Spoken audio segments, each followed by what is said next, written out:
यहाँ एक से बढ़कर एक ऐतिहासिक किले और महल देखने को मिलते हैं, जिन्हें सदियों से संभाल कर रखा जा रहा है। इस देश में शादी की एक बहुत ही अनोखी परंपरा निभाई जाती है और यहाँ की शादी को पूरे यूरोप में सबसे अलग माना जाता है। इस देश के चारों तरफ कोई ना कोई देश लगता है, जिस वजह से इसकी किसी भी दिशा में समंदर नहीं है। इसके बावजूद ये प्राकृतिक रूप से और सांस्कृतिक रूप से बहुत ही सुंदर है।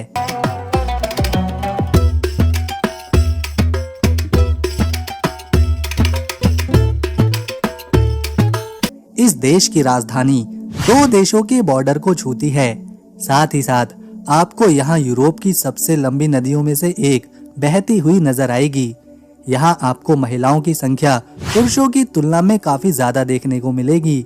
साथ ही साथ यहाँ की जो महिलाएं हैं वो आमतौर पर काफी लंबी होती हैं। इस देश में आपको दुनिया की सबसे ऊंचाई पर मौजूद गुफाएं भी दिखेंगी। दोस्तों, ये सुंदर देश है स्लोवाकिया। जानेंगे इस देश की अद्भुत चीजों को, इतिहास को, संस्कृति को, किलों को और खान पान को गहराई के साथ। स्लोवाकिया एक बहुत ही सुंदर देश है जो कि यूरोप के नक्शे में बिल्कुल बीचों बीच दिखाई देता है। ये एक लैंडलॉक कंट्री है जिसके चारों तरफ कोई ना कोई देश आता है। इसके पड़ोसी देशों में पश्चिम की दिशा में ऑस्ट्रिया है, दक्षिण की ओर हंगरी है, इसके पूर्व की तरफ यूक्रेन है और दक्षिण पश्चिम में चेक रिपब्लिक। अगर हम इस शानदार देश के एरिया की बात करें तो स्लोवाकिया केवल 49,035 स्क्वायर किलोमीटर में फैला हुआ है और एरिया के मुताबिक ये दुनिया के 130वें नंबर पर है। वहीं अगर हम यहाँ की आबादी को देखें, 54 लाख लोग रहते हैं। यहाँ की आबादी का 70% हिस्सा ईसाई धर्म की अलग अलग शाखाओं को मानने वाला है, जबकि 2% में हिंदू, मुस्लिम, बौद्ध और यहूदी धर्म के लोग यहाँ पर रहते हैं। इसके अलावा 28% लोग ऐसे हैं जो किसी भी धर्म पर यकीन नहीं रखते, यानी कि वो नास्तिक हैं। देश की आबादी में महिलाओं की संख्या पुरुषों से ज्यादा है। यहाँ पुरुष 48% हैं तो वहीं महिलाएं 52%। स्लोवाकिया में आप कहीं भी चले जाएं, आपको हर जगह एक चीज देखने को मिलेगी और वो है किले। पूरे यूरोप में सबसे ज्यादा किले इसी देश में हैं। यहाँ पर 1000 से भी ज्यादा पुराने और ऐतिहासिक किले हैं। ये है देश की राजधानी, यहाँ का सबसे बड़ा शहर ब्रातिस्लावा। इसे स्लोवाकिया का आर्थिक, सांस्कृतिक और राजनीति का केंद्र माना जाता है। इस शहर में सड़कें बहुत ज्यादा चौड़ी चौड़ी बनी हैं। ऊपर से यहाँ लोग भी कम रहते हैं, तो आपको यहाँ खाली खाली सा लगेगा। कोई भागदौड़ या जल्दीबाजी में नजर नहीं आएगा। इसके अलावा ब्रातिस्लावा में 1890 से ही ट्रैम चलाई जा रही हैं, जो पूरे शहर को एक कोने से दूसरे कोने तक जोड़ने का काम करती हैं। वैसे स्लोवाकिया के लोगों को रात में घूमना, मजे करना, टहलना काफी पसंद होता है। ठीक ठाक संख्या में लोग कैफेज में मिलेंगे, रेस्टोरेंट्स में दिखेंगे, कुछ सड़कों पर टहलते भी नजर आएंगे। इस पूरे देश में मानो एक अलग ही शांति सी महसूस होती है। ऐसा लगता है कि ये एक पुरानी यादों से जुड़ा है, जहाँ समय धीरे धीरे आगे खिसक रहा है। यहाँ के लोग स्लोवाक भाषा बोलते हैं। ऐसे कम ही लोग देखने को यहाँ पर मिलेंगे जिन्हें इंग्लिश आती हो। स्लोवाक भाषा चेक पोलिश के साथ पश्चिमी साल्विक भाषाओं का एक समूह है। स्लोवाकिया में चलने वाली करेंसी यूरो है और 1 यूरो अभी के समय में 89 रुपए के बराबर है। दुनिया में पहली बार प्लास्टिक नोटों का चलन यहीं से शुरू किया गया था। पहले के समय में यहाँ कोरोना नाम की करेंसी इस्तेमाल करी जाती थी और उसी करेंसी का 10 कोरोना का नोट पहली बार साल 1993 को प्लास्टिक के नोट में यहीं पर छपा था। हम जब भी किसी देश की राजधानी को अगर देखते हैं तो वो देश के बीचों बीच बनाई जाती है, सुरक्षा को ध्यान में रखते हुए। लेकिन स्लोवाकिया की राजधानी ब्रातिस्लावा की बात ही निराली है। ये देश के बीचों बीच तो छोड़िए, बल्कि ऐसी जगह पर मौजूद है जहां 2 देशों के बॉर्डर हैं, ऑस्ट्रिया और हंगरी। इन दोनों देशों के बॉर्डर से राजधानी ब्रातिस्लावा जुड़ी हुई है। आपको जानकर हैरानी होगी कि किंगडम ऑफ हंगरी की राजधानी भी 1536 से लेकर 1783 तक ब्रातिस्लावा ही थी और आज भी है। शायद यही वजह है इस छोटे से देश में यूरोप के अलग अलग देशों के लोग रहते हैं। ऑस्ट्रिया से तो यहाँ पर हर घंटे ट्रेन आती है। स्लोवाकिया में वर्कर्स या फिर एम्प्लॉइज के लिए बहुत ही अच्छे नियम बनाए गए हैं। यहाँ पर काम करने वाले किसी भी व्यक्ति से कंपनी एक हफ्ते में 40 घंटे से ज्यादा काम करा ही नहीं सकती। यानी एक दिन में 8 घंटे का काम, हफ्ते में 5 दिन और 2 दिन की छुट्टी। साथ ही साथ हर एक काम करने वाले व्यक्ति को कम से कम 500 यूरो हर महीने तनख्वाह देने का कानून भी है। यानी 4,46,000 रुपए एक महीने की सैलरी यहाँ पर कंपनी को देनी ही है। फिर चाहे वो काम करने वाला खेती में हो, घर बनाने का हो, रेस्टोरेंट में हो या फिर किसी दूसरी जगह पर, उसकी सैलरी 4.5 लाख रुपए के आसपास होती है। रहने के लिहाज से भी ये देश काफी सुरक्षित है और यहाँ क्राइम ना के बराबर होते हैं। हाँ, प्रॉपर्टी में थोड़ा धोखाधड़ी कभी कभी देखने को मिलती है, बाकी ये पूरी तरह से सुरक्षित है। शायद इसीलिए यहाँ दुनिया भर के लोग काम करने आते हैं। आपको यहाँ भारतीय दिखेंगे, भारतीय रेस्टोरेंट नजर आएंगे, यहाँ तक कि अफगानिस्तान के लोग और उसके रेस्टोरेंट भी देखने को मिलेंगे। यूरोप के बाकी देशों की तरह स्लोवाकिया एक बहुत ही ठंडा देश है और आप जानकर चौंक जाएंगे, यहाँ का सबसे गर्म दिन का रिकॉर्ड आज से 74 साल पहले दर्ज किया गया था। 5 जुलाई साल 1950 में स्लोवाकिया का तापमान 39.8 डिग्री सेल्सियस रिकॉर्ड हुआ था, जो अब तक यहाँ का सबसे गर्म दिन है। वहीं इससे भी ज्यादा तापमान तो हमारे देश में गर्मियों में रोजाना ही देखने को मिलता है। अगर स्लोवाकिया के सबसे ठंडे दिन की बात करें तो यहाँ का अब तक का सबसे ठंडा दिन -41 डिग्री तक जा चुका है। दोस्तों, आपको जानकर हैरानी होगी कि स्लोवाकिया में केवल एक ही मस्जिद है और वो भी कुछ ही साल पहले बनी है। ये आकार में काफी छोटी है और ये मस्जिद कौसिक शहर में है। साल 2007 से पहले स्लोवाकिया यूरोप का एकमात्र ऐसा देश था, शायद दुनिया का ही, जहां एक भी मस्जिद नहीं थी।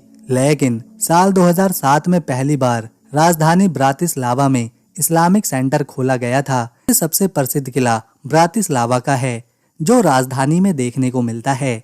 इस किले का निर्माण 9वीं शताब्दी में किया गया था, लेकिन उस समय ये काफी छोटा सा किला हुआ करता था, जिसे आज से 1100 साल पहले ग्रेट मॉर्वियन एम्पायर के दौरान बनाया गया था। इसके बाद जब यहाँ पर हंगरियन साम्राज्य आया तो 11वीं शताब्दी में हंगरी के राजा ने इस किले की दीवारों को दूर तक फैलाया और किले को मजबूत किया। उन्होंने इसके बाद ब्रातिस्लावा किले को अपनी राजनीति और सैनिकों का केंद्र भी बनाया। अब ये किला काफी अहम हो चुका था, क्योंकि यहाँ से पूरा देश सुरक्षित किया जा रहा था। यहीं से सारे फैसले सुनाए जा रहे थे। 16वीं और 17वीं शताब्दी में हंगरी के दूसरे राजाओं ने एक बार फिर से इस किले का फैलाव शुरू किया। इसमें नए आर्किटेक्ट को शामिल किया, जो कि बरूक डिजाइन और रेनेसेंस डिजाइन थे। लेकिन 1811 में इस किले में आग लग गई थी, जहां रखी ढेरों किताबें और सामान जलकर राख हो गया था। 1950 तक ये किला फिर इसी हालत में पड़ा रहा, लेकिन 1950 में स्लोवाकिया की सरकार ने अपने देश के सबसे पुराने और ऐतिहासिक किले को एक बार फिर से बनाया और आज ये देश की खास इमारतों में से एक है।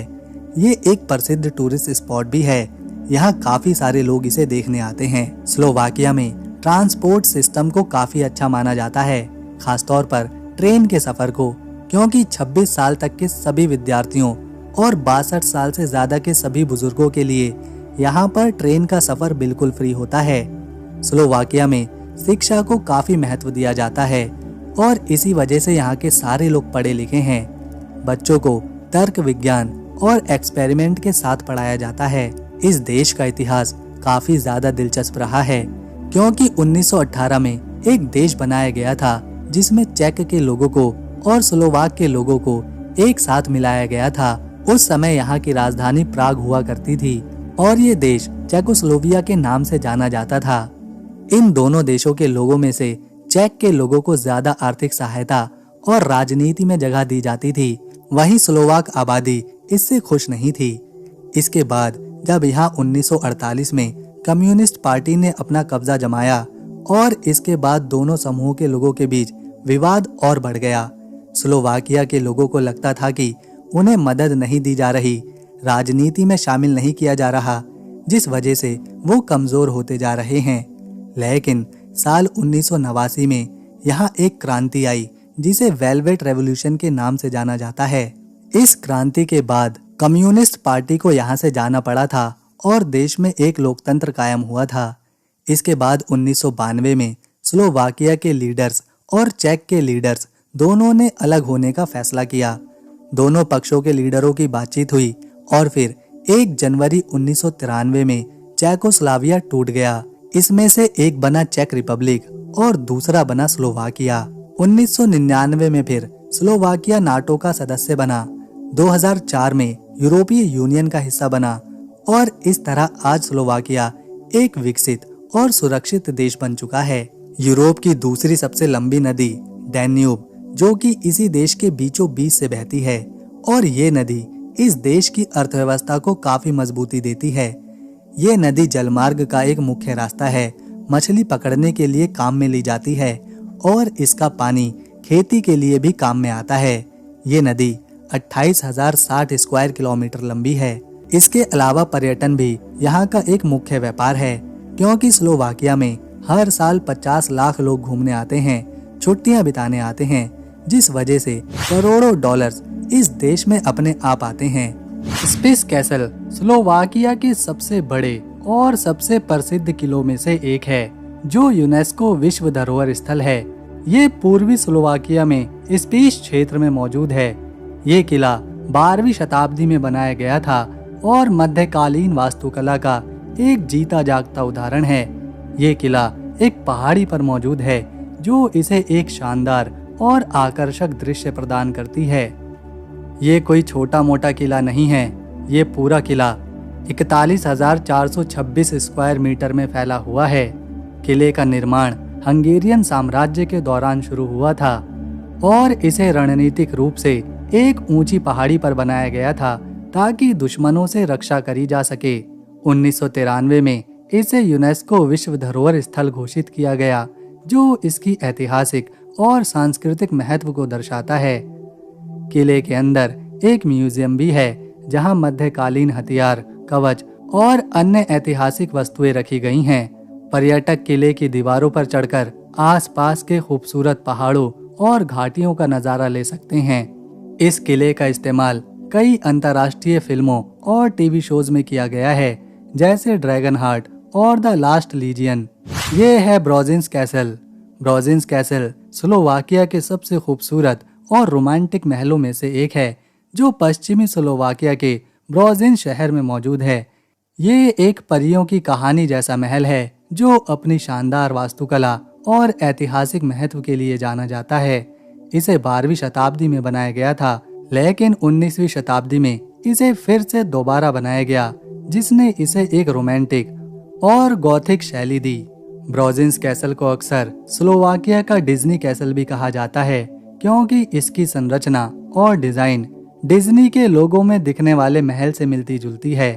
हर साल मई के महीने में यहाँ पर international festival of gods and spirit आयोजित किया जाता है, जो सैलानियों के बीच बहुत लोकप्रिय है।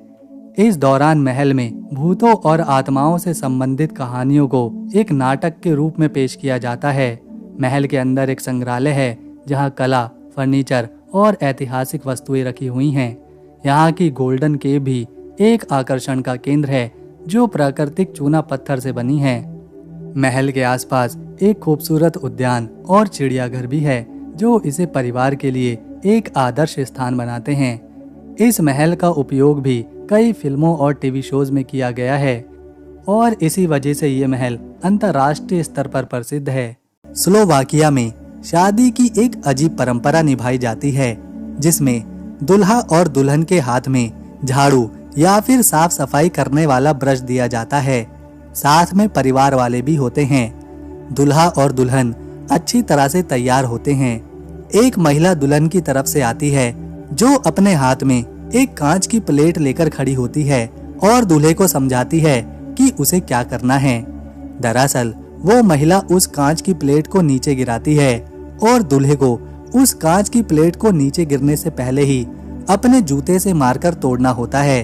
अगर प्लेट हवा में ही टूट जाती है तो माना जाता है उस जोड़े के आसपास की सारी बुरी शक्तियां भाग गई हैं और उनकी शादी सफल रहेगी। प्लेट टूटने के बाद दुल्हा और दुल्हन दोनों उस प्लेट के टुकड़ों को साफ करते हैं और ये इस बात का प्रतीक माना जाता है कि अगर कोई परेशानी इन दोनों के जीवन में आई तो ये दोनों मिलकर उसका सामना करेंगे। यहाँ स्लोवाकिया में बहुत सी महिलाएं 50 साल के बाद ही शादी करती हैं। ये शादी जो आप देख रहे हैं ये 2019 में करी गई थी, जिसमें आप देख सकते हैं कि दुल्हन और दुल्हा कितनी ज्यादा उम्र होने के बाद शादी कर रहे हैं। स्लोवाकिया में लोग वैसे भी जल्दी शादी नहीं करते और ज्यादा उम्र में शादी करना यहाँ एक नॉर्मल सी बात है और इस शादी में उनके बच्चे परिवार के लोग भी शामिल होते हैं। स्लोवाकिया की सबसे बड़ी खासियत है इसका ऑटोमोबाइल सेक्टर। ये देश प्रति व्यक्ति सबसे ज्यादा कारों का उत्पादन करता है। फॉक्सवैगन, किया, फिएट और जैगुआर लैंड रोवर जैसी दिग्गज कंपनियों की फैक्ट्रियां यहीं पर मौजूद हैं। इसी वजह से स्लोवाकिया को अक्सर यूरोप का डेट्रॉइट शहर भी कहा जाता है। केवल कारें ही नहीं, स्लोवाकिया मशीनरी, इलेक्ट्रॉनिक्स, स्टील और केमिकल प्रोडक्ट का भी बड़ा उत्पादक है। देश की अर्थव्यवस्था का एक बड़ा हिस्सा इन भारी उद्योगों से आता है। इसके अलावा स्लोवाकिया का सेवा क्षेत्र यानी कि सर्विस सेक्टर भी तेजी से आगे बढ़ रहा है, जिसमें बैंकिंग, आईटी, टूरिज्म और ट्रांसपोर्ट मेन है। अगर हम खेती की बात करें तो यहाँ सीमित कृषि होती है, जैसे कि गेहूं, आलू, मक्का और सेब जैसी फसलें उगाई जाती हैं। लेकिन खेती का देश की जीडीपी में योगदान बहुत ही कम है। स्लोवाकिया की असली ताकत है इसका उद्योग आधारित विकास। अब बात करते हैं स्लोवाकिया के व्यापारों के संबंधों की। स्लोवाकिया का सबसे बड़ा ट्रेड पार्टनर है जर्मनी। इसके अलावा चेक रिपब्लिक, पोलैंड, ऑस्ट्रिया और हंगरी जैसे देशों के साथ भी इसका मजबूत व्यापार है। स्लोवाकिया इन देशों को मुख्य रूप से कारें, मशीनें और इलेक्ट्रॉनिक सामान बेचता है। वहीं उस तरफ से कच्चा माल, ऊर्जा और विशेष तौर पर तकनीक को आयात करता है। स्लोवाकिया यूरोपीय संघ यानी यूरोपीय यूनियन का सदस्य है, जिससे इसे बहुत ही फायदे मिलते हैं, जैसे बिना टैक्स के व्यापार, यूरो मुद्रा का इस्तेमाल और यूरोपीय बाजारों तक आसानी से पहुंच। यही कारण है कि इतने छोटे आकार के बावजूद स्लोवाकिया एक विश्वसनीय और स्थिर अर्थव्यवस्था बन चुकी है।